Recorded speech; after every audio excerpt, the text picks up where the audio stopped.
rods. We put these radius dishes in them. Like here's my back, and it's got a 20-foot radius on it. Okay. So I carved these braces, shaped in here the same size, put the back on here and clamp it from there to here. Huh. That's why this piece is sticking out. Yeah. I don't have room to have a 3-foot by 3-foot thing pushed around the shop in the way all the time. That's a great idea. Now, are So- those adjustable, or that you just Yeah, I just use stack two of the? them together, and these can be bent like this. They put a lot of downward pressure. Yeah. So it does a fantastic job. Yeah. The only difference I have with the freestanding ones, I can walk all the way around it and glue them all at once.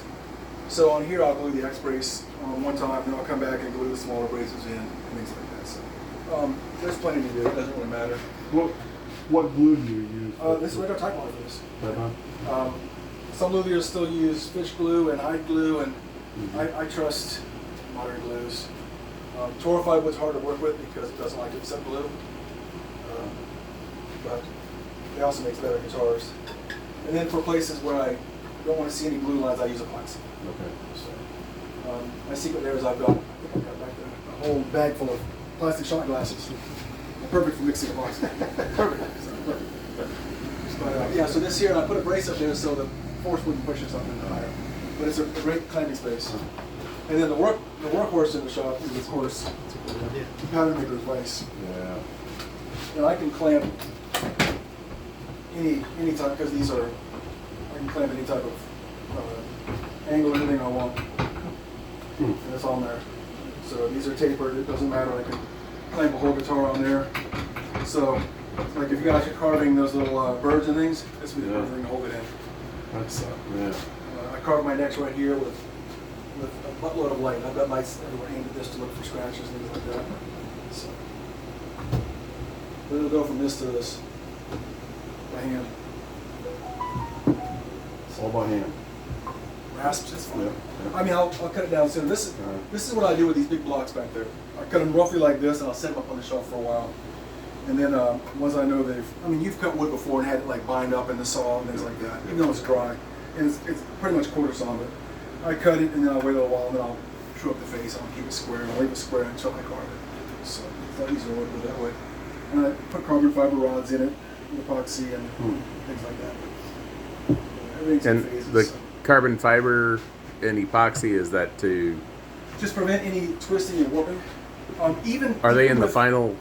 In the final product too? They're in here. Yeah, there's one right here, one right here. It goes all the way through to about here. Awesome. So, and then I don't know if you know guitars, Gibson guitars, they break right here all the time. They use one-piece necks like I do, but this green one's like this, which means right here it's very, very thin, very short. So that's why I put these on the top and on the back to reinforce that. So and the carbon fiber comes all the way to here, so that's not going to break. So, but, Sounds like a challenge. I'm not going to drop it. Yeah. But the carbon fiber is very strong. And when I put strings on, if I put light strings, they're going to apply 192 pounds of force pulling this way with light strings. So eventually that can cause this to pull back. So they do a lot of neck resets, things like that on guitars. Carbon fiber helps prevent that. And the truss rod, I can tighten the wrench inside the sound hole, right inside here, to the end of the truss rod, and I can adjust the truss rod forward or back to compensate for the string pull. So. Now, when you put that in there, are you bonding it the whole way, or are No, you it just sits bonding in at there. the? This just sits in there, and then the front board will glue over the top of it. I don't want to glue down the channel or anything. I'll just free, and it'll. So I was wondering, yeah. It just sits in there. Everything else is glued in. I don't want this glued in. And you can even.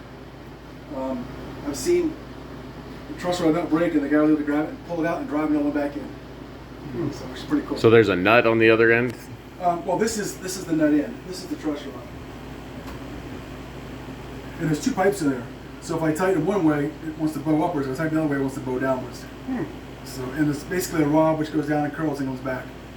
So, and luthiers used to make them by hand. I never have. For $18, I just buy it. Yeah, so, but, Never seen that. Yeah, I mean, you'll see in electric guitars the access right here. Here's where the truss rod is on this one. You can see the nut inside there. Oh, yeah. Some of them still have a adjustment right here. I just don't like to have to make a little cover that goes there. And it's not hard to put it in the guitar. It's just a little bit of careful laying things out. So, what's your step? Yeah.